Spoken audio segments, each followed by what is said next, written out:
Le fils égaré se mit donc à dire, jamais nul ne lui en avait parlé. Apostolat Time, c'est une émission de Homocélé Voice consacrée au ministère de la foi. Apostolat Time, c'est la parole de Dieu par un oint de Dieu pour le peuple de Dieu. Apostolat Time, c'est le salut. C'est le salut.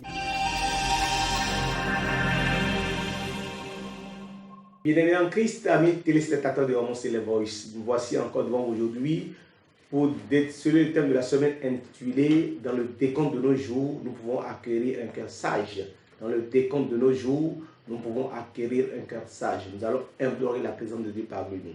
Jéhovah, Jésus-Christ, Saint-Michel, Dieu Tout-Puissant, descend, dispose-nous pour pouvoir annoncer ta parole au nom de Jésus-Christ. Amen. Bien-aimés en Christ, amis téléspectateurs de Homocélé Voice, le thème intitulé « Dans le décompte de nos jours, nous pouvons acquérir un cœur sage ». Oui, il faut comprendre que c'est David qui le dit. Quand on parle de cœur, d'abord, il faut comprendre que c'est le siège des émotions et des affections. Il faut comprendre que souvent, nos émotions, nos affections ne sont pas forcément sages, ne sont pas particulièrement sages. Et c'est au fil des années, nous nous corrigeons. Quand on parle de cœur sage, c'est un cœur, alors, qui sait identifier le bien et le mal. Donc, le cœur qui connaît le bien et qui connaît le mal. Bien-aimé en Christ. Alors, David nous parle d'un cœur sage dans le décompte de nos jours. Nous pouvons acquérir. Quand ici, on a le thème, dans le thème, on a utilisé le verbe pouvoir. Le verbe pouvoir ici signifie une possibilité. D'accord? Le verbe pouvoir donne une possibilité. Tandis que si on utilisait le verbe devoir, c'est une obligation. Cela veut dire que dans le décompte de nos jours, il y a une possibilité pour que nous changions. Il y a une possibilité de changement de notre cœur. Il y a une possibilité, d'accord, de changement d'état de notre cœur. Il faut que notre cœur devienne sage. Bien-aimé en Christ, c'est de ça qu'il s'agit. Cela veut dire que notre cœur peut devenir sage ou peut ne pas devenir sage. Cela dépendra de toi. C'est là en réalité le hic. C'est-à-dire que ce qui est là, hein, il faut que le cœur devienne sage. Il faut que le cœur devienne sage. Donc il y a une possibilité que le cœur devienne sage. Alors, cela veut dire que nous avons une responsabilité. Il y a une responsabilité en cours. Lisons Psaume 90, verset 12. Psaume 90, verset 12. Il faut comprendre aussi que ce thème vient en prélude de la fête de Toussaint. La fête de Toussaint, nous commémorons la fête de Toussaint, c'est-à-dire la fête des vivants et aussi la fête des morts. Ça nous rappelle les vivants et ça nous rappelle les morts. Parce que les morts sont morts, mais les vivants sachent qu'ils mourront. Voilà, oui. Psaume 90, verset 12. Enseigne-nous à bien compter nos jours, afin que nous appliquions notre cœur à la sagesse. C'est David qui l'a dit. Enseigne-nous à bien compter nos jours, afin que nous appliquions notre cœur à la sagesse. La sagesse dont on parle ici, c'est quoi? C'est savoir le bien et connaître le bien et le mal. Donc identifier le bien et du mal. Alors, bien-aimé en Christ, il faut comprendre que l'homme est né. L'homme est né, d'accord, comme l'homme est né pour adorer son Dieu, comme l'oiseau pour voler.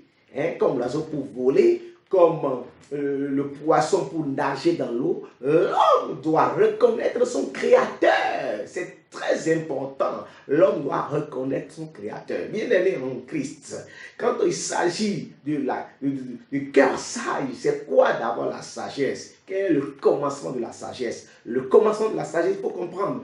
Job chapitre 28, verset 28. Quel est le commencement de la sagesse? Quand on parle de la sagesse, où débute la sagesse? Où débute-t-on la sagesse? Quand on parle de la sagesse, c'est quoi le commencement même de la sagesse? Oui.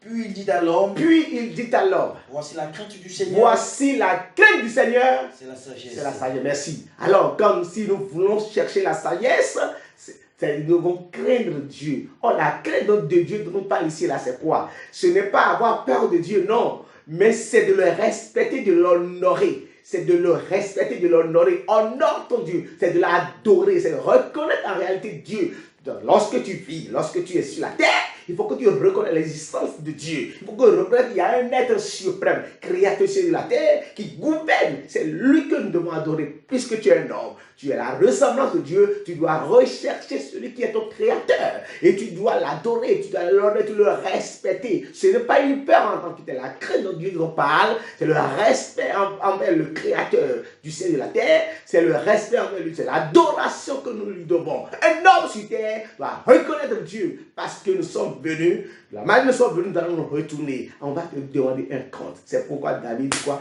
Il dit, aide-nous à compter nos jours pour appliquer notre cœur la sagesse, pour connaître Dieu, pour rentrer dans la profondeur de Dieu, pour maîtriser Dieu, pour connaître Dieu, apprendre à craindre Dieu. C'est de ça qu'il s'agit. Ecclésiaste chapitre 12, verset 3. Ecclésiaste chapitre 12, verset 3.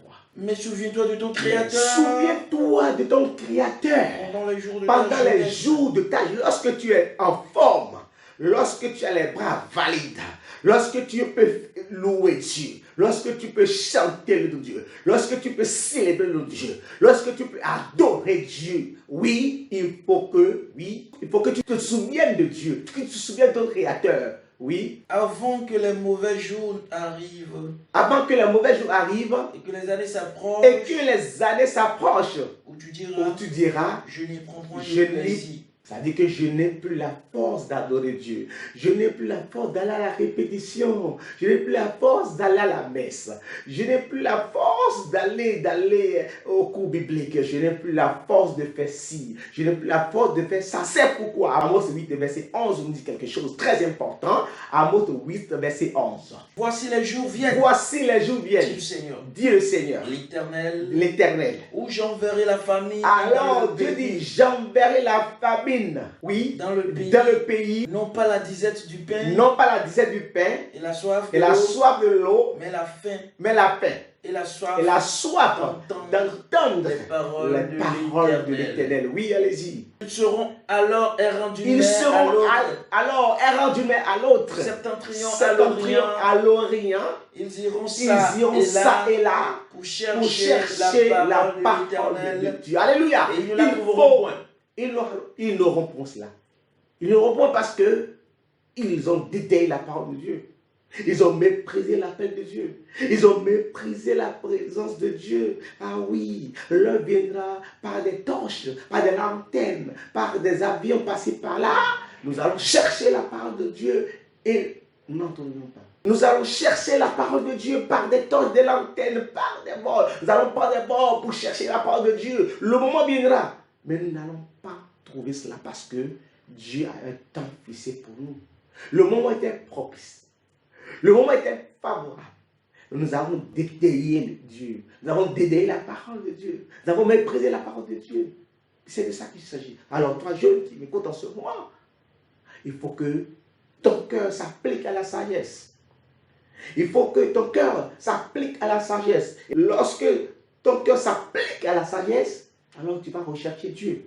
Parce que tu ne vis pas pour toi-même. Tu vis pour le Créateur. Et lorsque tu vis pour le Créateur, tu dois rechercher là où il est. Il est là. Il est présent. Qu'est-ce que la parole de Dieu nous dit dans Hébreux 4, verset 7? Le temps nous est favorable. Il faut que nous appliquions notre cœur à la sagesse. Oui. Dieu fils de nouveau un jour. Aujourd'hui. En disant à David. Si longtemps après. Comme il est dit plus haut. Aujourd'hui. Si vous entendez sa voix. N'endurcissez pas vos cœurs. Car si Josué leur eût donné le repos, il ne parlerait pas après cela de notre jour. Il y a donc un repos de sabbat. Il a donc un repos de sabbat réservé au peuple de Dieu. Nous devons maintenant aller à l'église.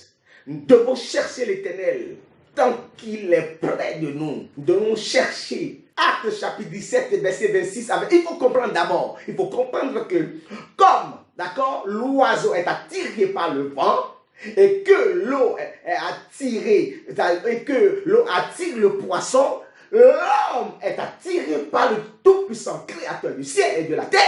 Et Dieu a prédéfini tout cela. Dieu a tout formé, a tout prédéfini pour que l'homme aussi commence par le chercher. Acte chapitre 17, verset 26 à 27. Il a fait tous les hommes. Il a fait tous les hommes. Sortis de ce sang. Sortis de ce sang. Habitassent sur toute la face de la terre. Toute la face de la terre. Ayant déterminé la durée des temps. Déterminé la durée des temps. Et les bornes de leur demeure. Il a voulu qu'il cherchasse le Seigneur. Et qu'il s'efforçasse de le trouver. En tâtonnant. Bien qu'il ne soit pas loin de chaque de nous. Alléluia. Dieu nous connaît, Dieu te connaît, toi qui m'écoutes, Dieu te connaît. Alors, efforce-toi, d'accord, d'être en face du Seigneur. Efforce-toi de chercher le Seigneur. C'est très très important. 1 Chroniques chapitre 7, verset 11. 1 Chroniques chapitre 16, verset 11. Qu'est-ce que David nous dit? David nous dira quelque chose. Il faut que nous cherchions continuellement la face de Dieu. Puisque nous sommes pour lui.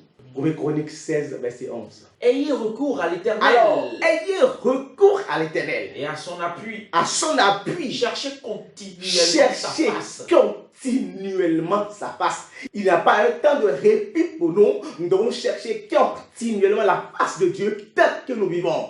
Tel que le poisson cherche continuellement, d'accord, la face de l'eau.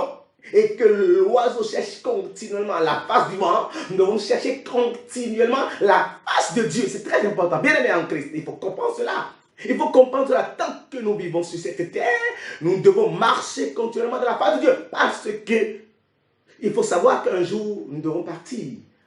Ecclésiaste 9, verset 5. Nous devons partir. Et les morts ne savent plus rien. Ils sont partis. Mais au moins aujourd'hui, nous sommes vivants. C'est pourquoi je dis que la fête de Toussaint, c'est en même temps, ça rappelle les morts. Et que nous aussi qui sommes vivants, ça rappelle aussi que nous allons partir un jour. Ça nous rappelle notre mort certaine. Alors, les vivants, en effet, savent qu'ils mourront. Donc, toi qui m'écoutes, tu sais qu'un jour tu vas partir. C'est très important. Alors, confie-toi à l'Éternel, c'est tout. Oui. Mais les morts ne savent rien. Et il n'y a pour eux... Merci, c'est pourquoi le verset 8 dit quoi? Qu'en tout temps, tes vêtements soient blancs. Ça veut dire, efforce-toi à être juste devant Dieu. Et que l'huile ne manque pas sur ta tête. Toi qui as été oint de Dieu, qu'est-ce que tu fais? Continue de pratiquer la justice. Fais l'œuvre de Dieu selon la droiture, avec abnégation et détermination. Oui, vas-y. Jouis de la vie avec la femme. Jouis la vie avec la femme que tu aimes, la femme de ta jeunesse. Pendant tous les jours de ta vie de vanité. Tous les jours de ta vie de vanité. Que Dieu t'a donné sous le soleil. t'a donné sous ce soleil-là. Prends tous les jours de ta vanité. Oui. Car c'est ta part dans la vie. Car c'est ta part dans la vie. Au milieu de ton travail. Au milieu de ton travail. Que tu fais sous ce soleil. Que tu fais sous ce soleil. Tout ce que ta main trouve à faire avec ta force. Tout ce que ta main trouve à faire sous ce soleil avec ta force. Fais-le. Fais-le. Car il n'y a ni œuvre, ni pensée, ni science, ni sagesse dans le séjour des morts, tu vas. C'est pourquoi applique ton cœur à la sagesse en mettant ton cœur de vie, d'accord, pour discerner le bien et le mal. La Bible déclare, prends le bien. Je mets devant toi le bien et le mal, la vie et la mort. Mais choisis le bien et tu vivras. Quand tu choisis le bien, tu vis pour Dieu. Deutéronome chapitre 30, verset 19, oui. J'en prends aujourd'hui à témoin devant vous. Le ciel et la terre. Le ciel et la terre. J'ai mis devant toi. La vie et la mort. La vie et la mort. La bénédiction et la malédiction. Choisis la vie. Choisis la vie. Afin que tu vives. Toi et ta postérité. Alléluia. La vie, c'est quoi? La droiture. La vie, c'est le bien. La vie, c'est la lumière. La vie, c'est la parole de Dieu. Comment pouvons-nous vivre sur cette terre sans être accrochés à la parole de Dieu? Un poisson qui est enlevé de l'eau ne peut pas vivre. C'est tel qu'un arbre déterré de la terre ne peut vivre. Toi, aujourd'hui, d'accord, qui déteste, qui dédaigne la parole de Dieu, crois que tu es mort. Tu ne peux pas vivre. Bien-aimé en Christ. Alors, nous devons avoir l'espoir qu'après la vie sur cette terre, il y a une autre vie réservée pour nous, dans le chrétien. Sinon, Jésus-Christ ne partira pas pour nous réserver une place. Alors, quand nous vivons aujourd'hui, nous appliquons notre cœur à cette terre, aux choses terrestres, à Jacques 4, verset 13. À vous maintenant. Alors, quand tu vis, toi qui vis et qui ne connais pas ton Créateur, Selon toi seulement, c'est rien que les choses de cette terre qui t'appartiennent. J'ai tant, moi j'ai une maison ici, j'ai une moto là-bas, j'ai une femme ici, j'ai une voiture ici. C'est tout ça? Non! À vous maintenant. Qui dit aujourd'hui ou demain, nous irons dans telle ville, nous y passerons une année, nous trafiquerons et nous gagnerons. Vous ne savez pas ce qui arrivera demain. Car qu'est-ce votre vie? Vous êtes une vapeur. Qui paraît pour un peu de temps et qui ensuite disparaît. Vous devrez dire au contraire. Si Dieu le veut, nous vivrons et nous ferons ça. Alors, bien aimé en Christ, remets ta vie dans le Seigneur. Accepte le Seigneur. D'accord? Accepte la parole de Dieu. Et médite toujours cette parole. Explique-toi de la Bible. Que ton oui soit oui et que ton non soit non. Ce qui accompagne, ce qui agrémente vient du Satan, vient du diable, vient du malin. Confie-toi à Dieu parce que tu as un temps à faire. La Bible dit de craindre Dieu et d'observer ses commandements. Alors, le cas contraire, lorsque tu ne désires pas d'observer les commandements de Dieu, quel est le sort qui t'est réservé? Apocalypse chapitre 22, verset 15. Dehors les chiens. Alors, dehors, tu seras mis dans le feu, tu seras rejeté. Oui, dehors les chiens, les enchanteurs, les impudiques, les meurtriers, les idolâtres, ceux-là, quiconque qui aime et pratique le mensonge. Oui, c'est ça qu'il s'agit. Si tu ne pratiques pas la parole de Dieu, te livres au mensonge, à la fornication, à la débauche, le jour viendra, va te jeter dehors. Seigneur, aie pitié de nous. Alors, quand nous lisons Apocalypse chapitre 15, verset 1er et verset 3, il y a d'autres qui ont été acceptés. Dehors les chiens, d'accord, mais ceux qui ne sont pas les chiens, ceux qui ne sont pas des chiens, et ceux qui ont pratiqué la parole, ceux qui ont écouté Dieu, ceux qui ont cherché la face de Dieu, alors regardez leur joie, regardez leur fin, regardez leur joie devant Dieu. Apocalypse chapitre 15, 1 et 3 à 4. Puis, je vis dans le ciel. Un autre signe grand et admirable. Sept anges qui tenaient sept fléaux. Les derniers. Car par eux, s'accomplit la colère de Dieu. Alors, ceux-là qui ont écouté la parole de Dieu et qui ont observé les commandements de Dieu, voilà leur fin. Oui. Et ils chantent les cantiques de Moïse, le serviteur de Dieu, et le cantique de l'agneau, en disant tes œuvres sont grandes et admirables, Seigneur Dieu Tout-Puissant. Tes voix sont justes et véritables, roi des nations, qui ne craindrait, Seigneur, et ne glorifiait ton nom. Ils ont eu la crainte de Dieu ici. Et ils ont glorifié le nom de Dieu. Voilà leur fin. Que le nom de Dieu soit loué. Au nom de Jésus-Christ. Jéhovah, Jésus-Christ, Saint-Michel. Dieu est tellement bon. Apprends-nous à observer, à mettre en pratique tes commandements, tes lois, tes ordonnances. Pour qu'au dernier jour, nous puissions aussi chanter, louer, glorifier ton nom dans le ciel. Au nom de Jésus-Christ. Amen. Amen. Amen au Seigneur Jésus-Christ. Alléluia.